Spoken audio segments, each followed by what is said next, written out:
Take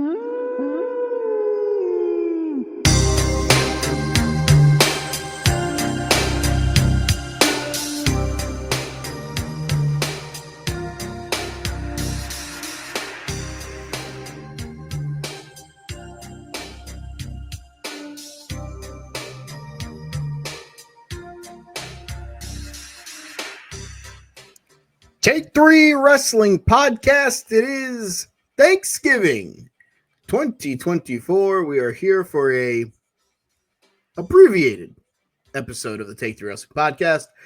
It is me, Mikey B. I am joined as always by the other half of the Fat Siders, Fat Hall. Hey, yo.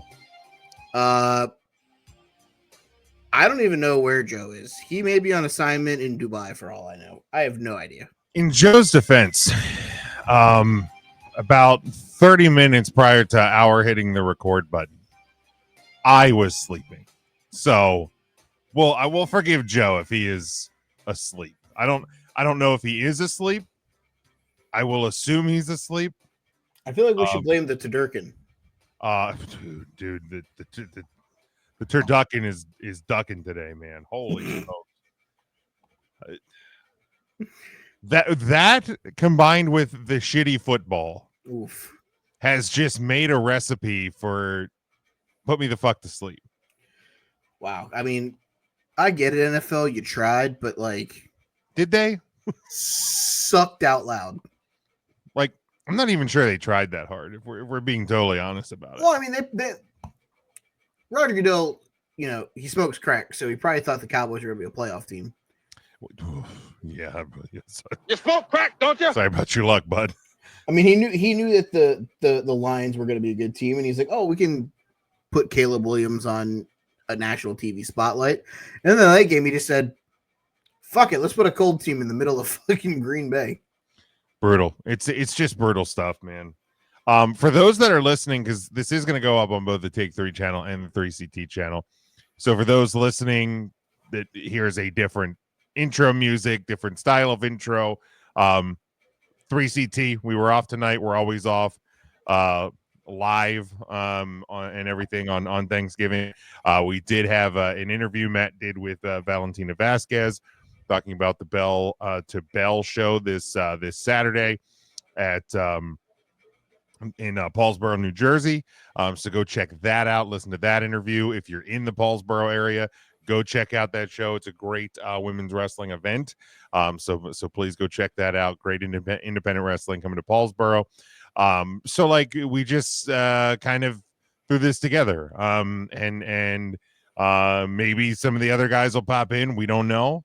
But it might just be me and Mikey B. And doing our thing. Nothing really on the agenda besides previewing Survivor Series WarGames coming up this Saturday night. So yeah, so if things sound a little bit different, look a little bit different, that's why. Yeah, I actually broke the news to Jim about 4 minutes before we pressed the record button that TNA has a live special, I think is the way they word it for TNA Plus, tomorrow night from WrestleCade in Winston-Salem, main evented by Nick Nemeth and Eddie Edwards. Also, potentially the final Impact Wrestling Knockouts women's title match of Jordynne Grace before she becomes a free agent. Probably, for being honest about it. Definitely probably her last title match. She probably gets a proper send-off Saturday at like a TV taping or a TV taping. You would think before the first of the year kind of thing, if I had to guess. You know, she earned it. She deserves it. Sure. Yeah. She's probably one of the best knockouts of all time. I mean, you probably put her on that Gail Kim, her. Mickey's been out a long time in TNA, so yeah, right up there. You know, you probably start the Mount Rushmore with the 3 of them, and then you could probably put a 4th one. Oh, absolutely. Random, whether it's like a Velvet Sky or an Angelina Love, or if you're looking for more in-ring stuff, you're looking at like Rosemary or somebody like that. Yeah, for sure. So we recorded last Thursday night. Mm-hmm.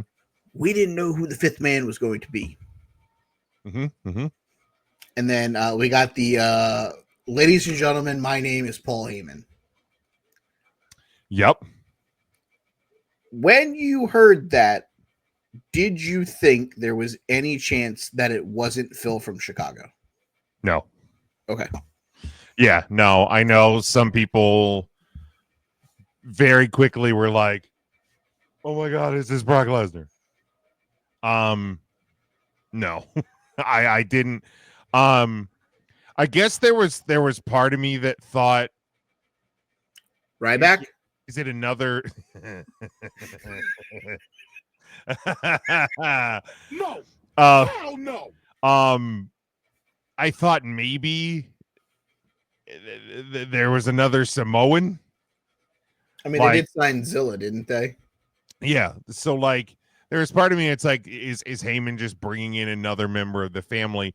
But then like very quickly I was like, no, because if there was another guy in the family coming in, then why wouldn't Roman just bring him in? You know what I mean? So like, hey, there's my 2 Chainz touchdown. Oh, Chains. But yeah, no, I didn't think it was I didn't think it was anybody but Phil. For those of you that don't know, there is backstory here because I know a lot of people are like, "Oh, it's just because he's a Paul Heyman guy." Let's not forget that by orders of the tribal chiefs, Phil from Chicago was supposed to be off limits when they went to Monday Night Raw, and well, it didn't really happen. So there is a correlation here where this does make sense because I know a lot of people were like, "Well, this doesn't make any sense." It does. You got to peel the layers back, which is something that, if you guys forgot, is something that the Bloodline did for, I don't know, 4 years. Right. We peeled back layers all the time. The fun, oh, Sami Zayn took his cell phone out of his pocket and threw it on the couch, right before they went out to brawl with the new Bloodline, and everyone's like, well, what the hell is that supposed to mean? Or Paul Heyman coming out not wearing a shirt and tie, but wearing the red shirt that Solo also wore while wearing a black suit jacket while acknowledging Roman Reigns as his tribal chief. Yeah. There's a lot to unpeel here. Yeah, I don't.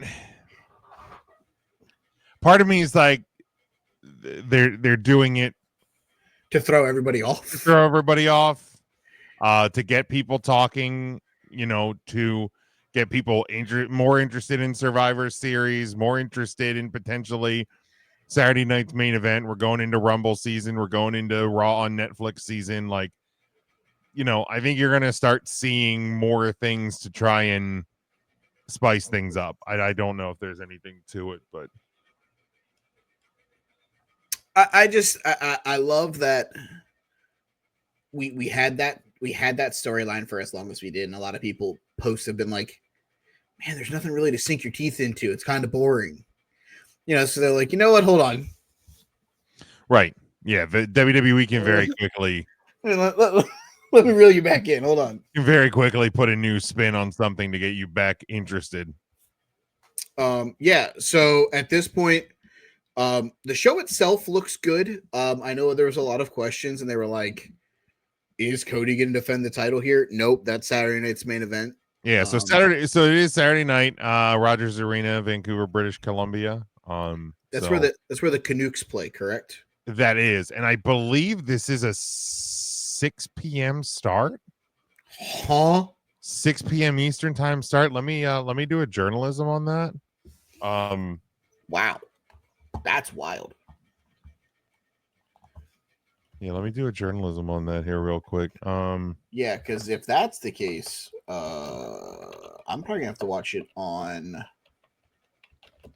Sunday morning because I don't get out of work until probably 6. Survivor Series set to air live on November 30th on Peacock, with the main show kicking off at 6 p.m. Eastern time. The countdown show begin at 4 p.m. Eastern time. Unlike some other premium live events, there'll be no kickoff stage show on Friday night. Wow. So yeah, is there a UFC or something on Saturday? I think so. That's probably why. I'll do a UFC journalism real quick. Hold on. I mean, that would explain why, unless they're just doing earlier start times, which seems odd. But UFC 310 is December 7th, so no, there is not one. okay, then Do the Canucks by chance have an earlier game on Sunday? I don't know. I'm looking real quick. Usually they're pretty quick to 12:30 p.m., but they're on the road in Detroit. Yeah, so I don't know. Maybe That's they're weird. All right. Maybe because it's the holiday weekend, they're thinking. holiday weekend. Maybe they're College just they're trying to beat the punch ahead of the Saturday night college football game. Which is Georgia. No, it's tomorrow night. Wow, what the fuck? No, that's Texas A&M. Oh yeah, but at 3:30 you're still going up against nope, never mind. Yeah, I mean, one of the big games is Notre Dame USC. Hopefully that should be over before 6 p.m. Yeah. The only other 6 o'clock game that has any kind of, or before 6 o'clock, that makes any kind of sense that you would, quote, try to avoid: Missouri, Arkansas, Arizona State. Yeah, that's SMU. not a great college football slate. No, this slate sucks out loud. And for picks on the sucks out loud portion of the college football slate, you can head over to the Huddle Up feed over at Huddle Up Incorporated. Yep. Because we tried to figure that out, and we all came to the conclusion that this week sucks out loud. Yeah, not a good rivalry weekend slate. But do we want to dive into the show? Let's ride. All right, we will start with the singles match for the WWE United States Championship. Of course, we have champion LA Knight. Yeah. Defending against Shinsuke Nakamura. So I've thought about this. I feel like Shinsuke has to win. Right? Like even if LA Knight beats him hypothetically on the first episode of Raw on Netflix, whatever, I don't give a shit. Like even if he wins it back in a couple weeks, like for me to give a shit about Shinsuke Nakamura, I feel like he has to win the title here. Right. And if he doesn't win it here, like he has to be like disqualified. Like there's no way he can take a fall. No, you can't have him come back, attack the champion, and clean L. Lose clean. Yeah, that would be bad news. So for that, I'm taking Shinsuke. I don't know. I'm very confused by this. Yeah, I'm kind of with you. You know, and LA Knight's been champion since WrestleMania. Summerfest. That's right. He lost it at WrestleMania. You know, so it's been a couple of months. Not a bad title reign, not a great one. But yeah, just you bring Nakamura back. I think they give him a belt. Give him something to really put some heat on this new twist to his character. So all right, next one, triple threat match for the Intercontinental title. Braun Breaker defending against Sheamus and Ludwig Kaiser. I mean, I'm gonna say that Braun probably retains here. I like the addition of Ludwig Kaiser. Yeah. But I don't know that he's here anything more than to take the fall, because I think inevitably they do want Sheamus to win the Intercontinental title, because I think that's the last piece that he doesn't have. I just don't know that we can do another Braun Breaker lose the title so somebody can have a moment to try to win it back a month later. Right. So give me Braun at this point. I do think Sheamus wins the title. Maybe that's his WrestleMania 4 or WrestleMania Vegas moment. Oh, okay. Is him winning the Intercontinental title there, because I don't think he's going to be in the main event picture. So maybe Braun drops the title between now and WrestleMania, and maybe he drops it to Kaiser, and like we get a Ludwig Kaiser Sheamus Intercontinental singles match because he's trying to mimic the Gunther. Yeah. I realistically, I agree with you. I will formally pick Sheamus just to not have everything go chalk on the predictions. The whole time. Yeah, I think at some point Sheamus is going to win the Intercontinental title. Whether it is this Saturday or not, I'm not sure. Could be Saturday. Could be the first Raw on Netflix. It could be WrestleMania. So we will certainly see how that plays out. Then we will go to singles match for the World Heavyweight Championship. Gunther defending against Damian Priest. If I've figured anything out from the build to this show, it's we ain't got a lot of world title contenders on Monday Night Raw. Yeah, you ain't lying. I thought we were done with Gunther and Priest, and then we're back. And I don't know if it's because Jey Uso gets pulled into the Bloodline storyline. Braun Breaker now has Sheamus and Kaiser. You could have done Sheamus versus Big Gunther, and I think it would have been just as fine. There's no way that Gunther's re-losing the title to Damian Priest here. I think that's very transparent. I don't know if this is going to lead to more of the Judgment Day getting involved to keep Priest away from the title or what, but I don't know. I think I have more questions than answers of like, Gunther wins this. Who the fuck is next? Yeah, not to steal a line from Bill Goldberg. But yeah, it's the Raw roster is struggling. The Raw roster. There has to be a world where the next challenger is either like Punk or Cena, right? You would think. Because yeah, like I mean, on the male roster side, single side, you have like Bronson Reed, Bo Dallas, Braun Strowman, Gable, Punk, Priest, Dom, Drew. Any of the Wyatt Sixes, Finn, Dragunov's hurt, so he's still out for a minute. JD McDonough, technically Jey Uso still on Raw, but he's bloodlining Busy for a while. Theoretically Kofi, Karrion Kross, The Miz, but you're not gonna do a Miz face turn again to have him just lose to Gunther. Theoretically Big Oats, R-Truth, Rey Mysterio, Sami Zayn technically, but again, he's bloodlining right now. Seth Rollins, been there, done that for a minute. Sheamus, Intercontinental title picture. Tyler Bates still hurt, and Xavier Woods. So like there's a whole lot of not there. What if, and I don't want to get my hopes up because I really don't want to get my hopes up, but I sent this in the group chat when I found out that E was going to be at the show Monday night. Mm-hmm. What if it's E? What if he's medically cleared and it's E?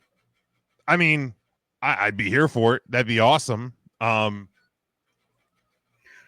think like here for it, but yeah, I don't want to even like think about that till I know why. I don't either because I'm fucking yeah. Like, and even if you look on the SmackDown side, like when I'm looking at singles competitors there, because I'm like, can we do some sort of like trade deal? AJ Styles still hurt, or at least like the alleged hurt. Andrade, Apollo Crews, who gives a shit? Austin Theory, Carmelo Hayes. Obviously it ain't going to be Cody. Giovanni Vinci, Grayson Waller, all the bloodloins, Kevin Owens, who's in Cody land, Logan Paul, who's a part-timer, which now theoretically you could bring him in to as a stopgap between now and Mania season. Heel But like, heel.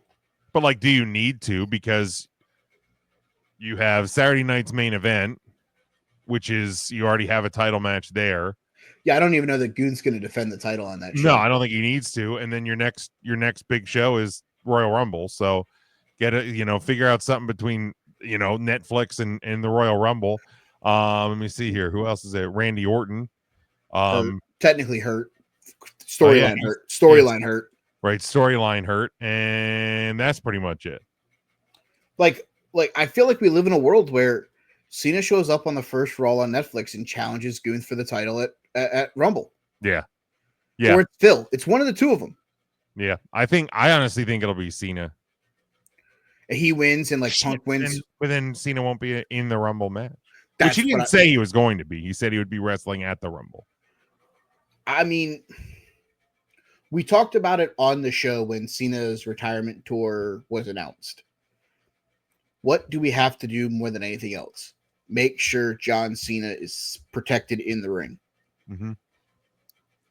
Ain't been in the ring since WrestleMania when he lost to, or the Saudi Arabia show when he lost to Solo. I think that was his last match. Yeah. That's 2.5 years almost, I think. Year and a half. Technically he was in a tag. It was him, the Awesome Truth, and Cena defeated the Judgment Day. That was a nothing burger. Yeah, his last actual match was Crown Jewel November 4th of 23. So it's been a year.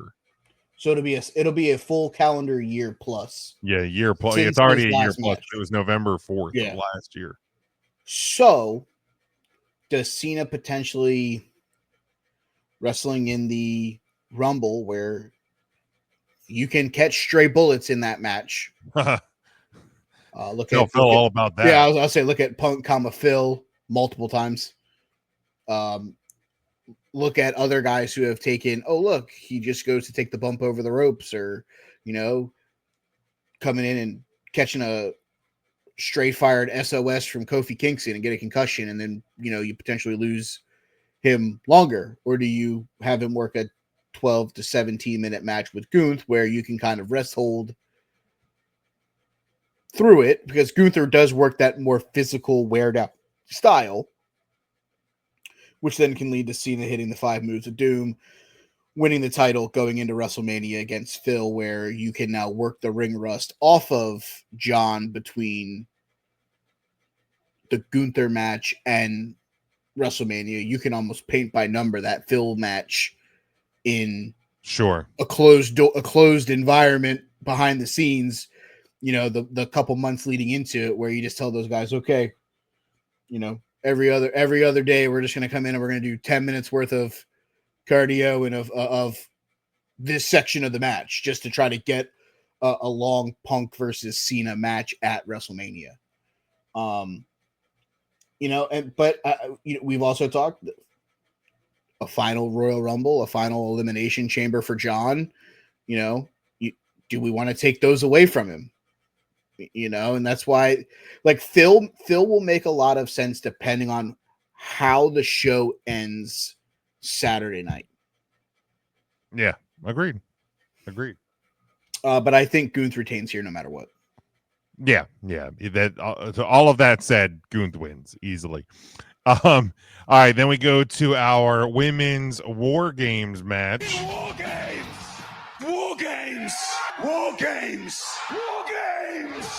We have Rhea Ripley, Bianca Belair, Naomi, Io Sky, and Bayley taking on the Judgment Day, Liv Morgan and Raquel, Nia Jax, Tiffany Stratton, and Candice LeRae.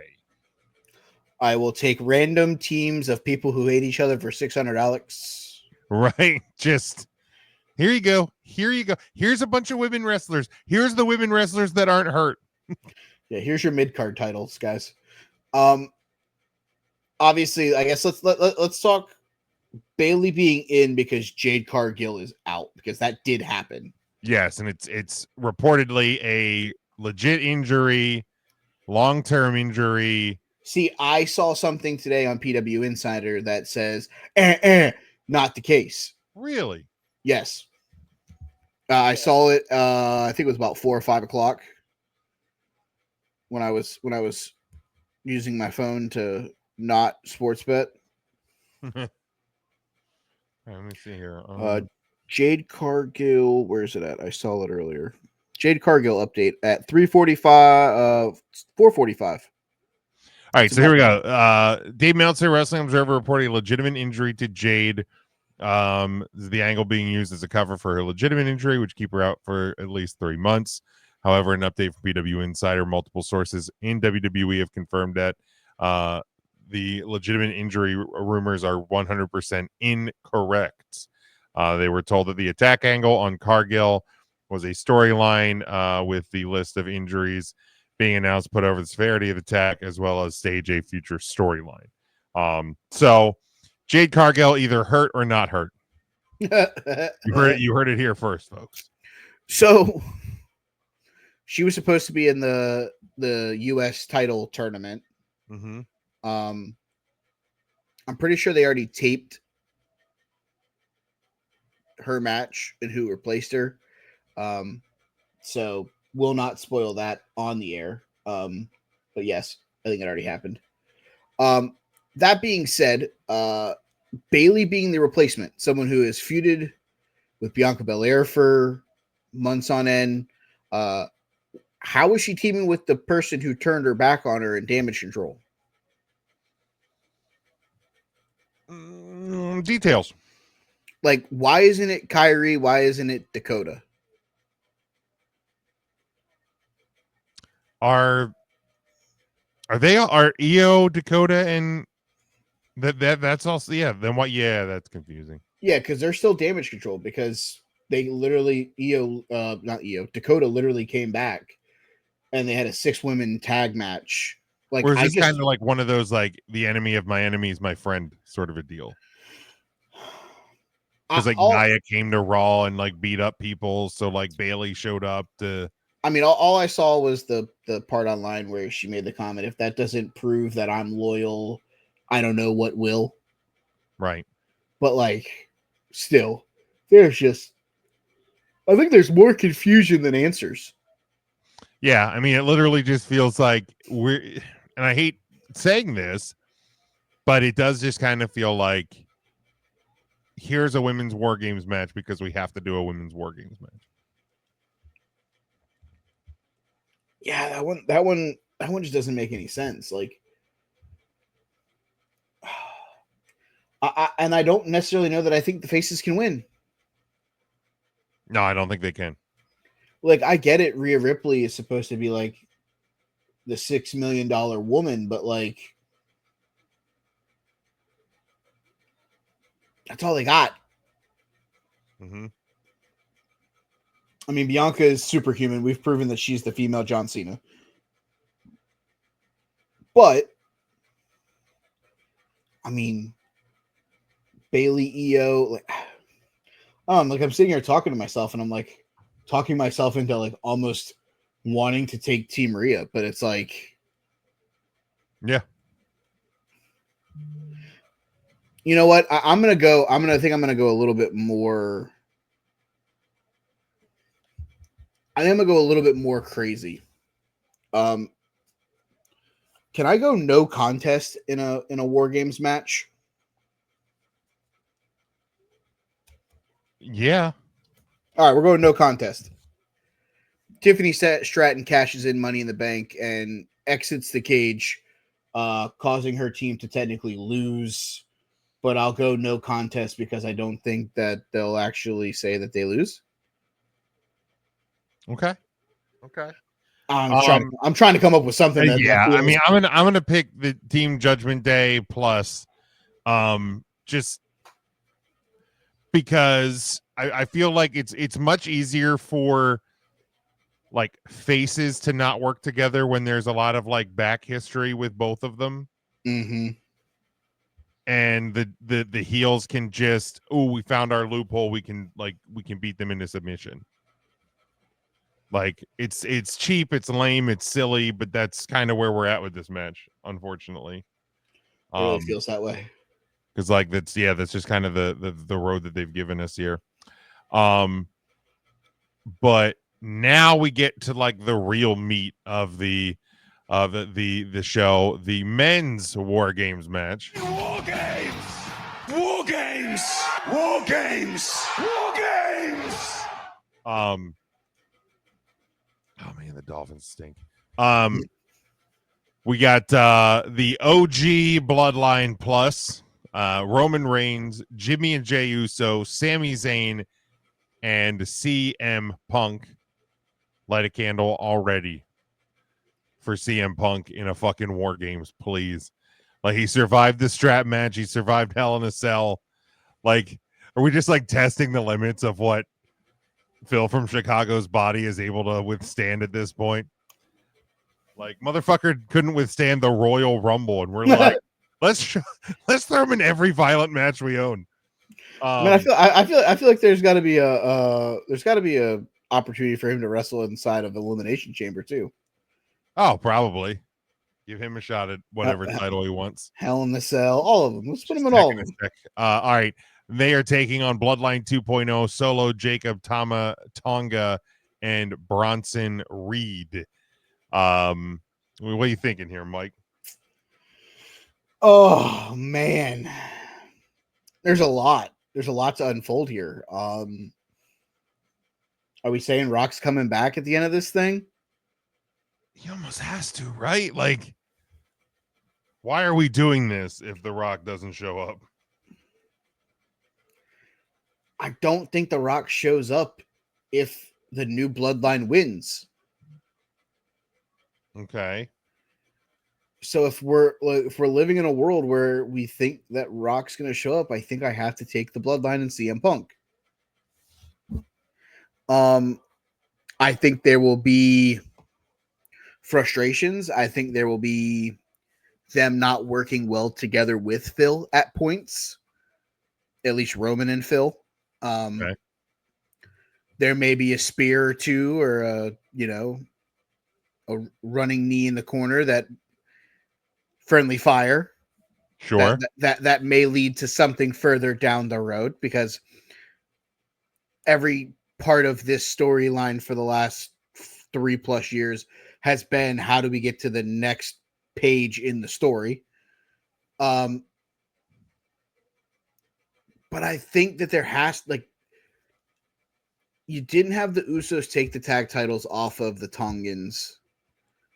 You didn't have Roman, you had Roman and Jacob have their little moment during the tag match, but you haven't really let those two guys near each other. And the fact that you got all 4 of the original Bloodline guys back together, I don't know how you. And I know that the 3 of us on Take 3 have talked about Solo isn't believable enough as the leader of the new Bloodline. Right. Like, that's why I'm on the fence. Like, if they win the War Games match against the OG, does that make him more believable? Or are we just all just going to look up and say, no, The Rock's still the one pulling the strings? Yeah, because I mean, the original Bloodline always has Paul Heyman, like, in the wings. So, like, it's almost like The Rock is the Heyman to the new Bloodline, right? Like that's just kind of how I feel.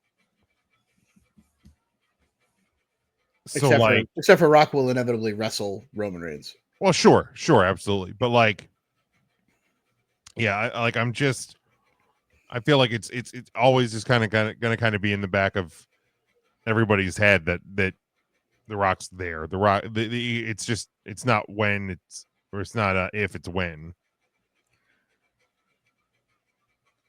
So I guess my question here is, does Heyman turn on Roman? If he does, I don't think it's here. Okay. because I've been going back and forth on that too. Like, not just because of the red shirt, but with Punk and the moment at the end of the show. I've gone back and forth on how I felt about, I guess, whatever the next step was. And it's like Roman doesn't necessarily need Paul Heyman to be the wise man, to be the special counsel, to be his mouthpiece anymore. But like, I think right now he does. Ultimately, he does not. But right now he feels like he does because everything's still Lost. chaotic and lost. Because like a couple weeks ago, he tried calling them. He tried calling him and Heyman didn't answer, blah, blah, blah. Now he shows up again. So like right now, Heyman is like the grounding point for the original bloodline. So like I think it's too quick. Nothing in this storyline has moved quick. Like everything is crafted, thought out, methodical. So I don't think like there's going to be a quick Heyman turn. If and when it happens, because I'm sure it will, it is not going to be a quick turn. See, I'm almost of the mindset of if Heyman doesn't turn here, I don't see a point where he does unless Brock comes back. And if we're saying that Brock Lesnar is about as useful as the name Vince McMahon, I mean, I'm saying that. I know other people. There's some people might disagree, but I am saying that. So we'll use that as the reference point here. He is about as scorched earth as Vincent McMahon. Sure. I don't necessarily know that there's a better spot for him to turn on Roman. Unless it's in the Roman Rock match, whenever that is.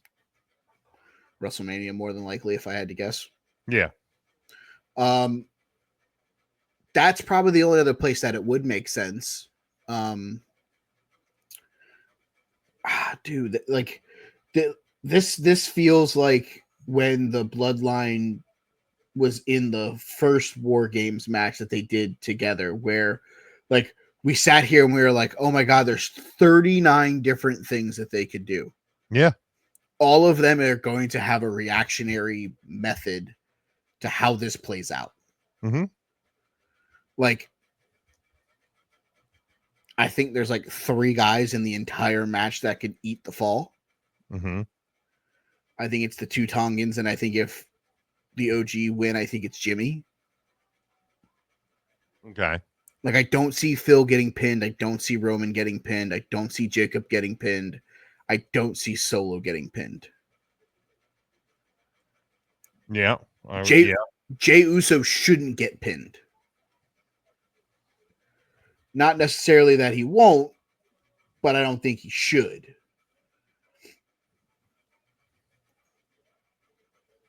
Sorry, I just watched one of the dumbest fucking plays I think I've ever seen in my life.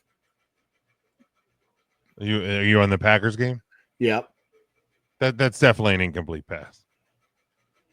I like that. I like that the officials are like letting Them play it out. Letting them play it out. But yeah, it's definitely an incomplete forward pass.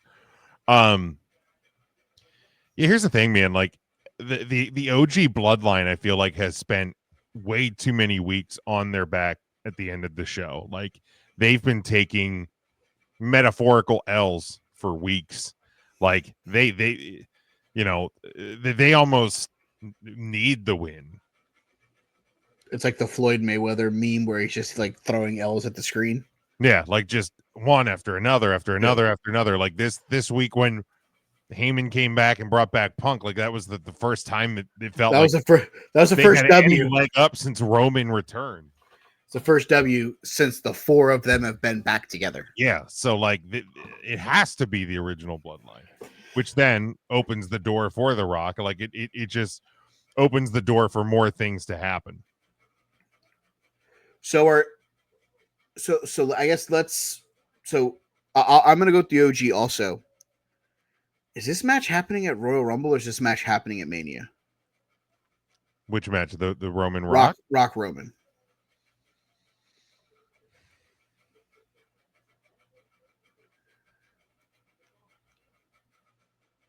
Like I'm getting like the Are we getting Rock versus Roman to start the show, and then both of them are in the Rumble match, and maybe there's a carryover in the match itself? Yeah, man, it feels like that doesn't feel like a Rumble match. It doesn't, but is Cody Rock a Rumble match? Because there's also that has to be addressed. That's where I was going. Like, are we going with that, or does Rock make some sort of an appearance either in person or video at Saturday Night's Main Event? Because like all reports are they're treating that as a premium live event. Mm-hmm. And the Raw on Netflix is going to be treated as a premium live event. Yeah, I'm just like there has the Cody Rock stuff has to be addressed, but I don't know if it needs to be addressed first. Right, because do you also want to run the risk of the Rock getting hurt? Correct. And to derail Roman Rock at WrestleMania. That's kind of where I was going. Like, yeah, it has to be. Roman Rock has to be a WrestleMania, period, without question. So do we just make it the winner of this match gets Cody Rhodes at SummerSlam? Rock beats Roman, and we get Rock versus Cody as the main event for Summerfest. I like that. Yeah, I think that's a great way to, because it makes that match even more important, because you're putting the thing that Roman wants to get back more than anything else in the world in front of him. And then the new bloodline can help Rock defeat. Yeah, I don't know. Because I wouldn't hate also seeing a Rock versus Cena like champion versus champion match at Survivor Series next year. Like that's like 14th time in a lifetime, even though they told us it was once in a lifetime at WrestleMania 27 or 28. Yeah, I mean, you're getting one guy's definite farewell tour and one guy's I'm at the very end of tying up any last matches I'm ever going to do. I need to go get ready to film Moana 3. Yeah. Like, but oh man, yeah, I don't know. Like I'm this is probably the most excited I've been for a PLE in the last couple months, probably since SummerSlam, and probably more than SummerSlam. But I think it's because it's like I'm gonna sit down and I'm gonna watch that WarGames match, and then I'm gonna look in the mirror and go, okay, what's next? Sure. And then we're gonna come on this show next Thursday and we're gonna talk about what happens, and we're gonna be like, okay, fantasy book us through insert show here. Like, how are we getting there? And I think that's something that WWE feels like it's been missing since SummerSlam. There's felt like there's been a void. Like, we talked on this show after SummerSlam that it was going to be Roman and the Bloodline versus the new Bloodline inside the WarGames match. Now, I know for a couple weeks, Joe was like, no, I don't see it. No, I don't see it. Right. But the writing was on the wall that was the men's WarGames match. Like, it made too much sense for it not to be that match. But now we're sitting here looking at it and we're going, all right, so that's how they got there. Now I'm invested again, because you have all the dominoes that are going to play out after this. What is Phil going to do after this? Is he going to be fighting Jacob Fatu? Is he going to, like, there's so many more questions and answers that are coming out of this, and I'm excited for all of it. Oh, absolutely. Absolutely. Do you have anything else for the Summerfest? Survivor Series? No, I do not. Oh yeah, Survivor Series. The Fall Fest? Yeah, no, I'm good on Fall Fest. All right. Let's put a bow on this thing. It's an abbreviated episode of the Take 3 CT Wrestling Podcast. Yeah.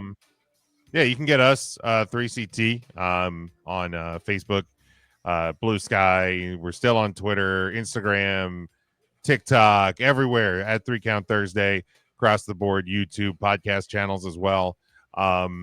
So yeah, hit us up there, subscribe, like, follow, share, rate, review, and all that fun stuff. You can follow the Take 3 side of it over on Twitter at Take 3 Wrestling Podcast. We will be back next week. We will have a full slate of topics, a full slate of shows. We will talk about what happens at the Survivor Series inside WarGames from Vancouver. For Jim, for Joe, I'm Mike. Happy Thanksgiving, everybody. We will see you next week on the Take 3 Wrestling Podcast.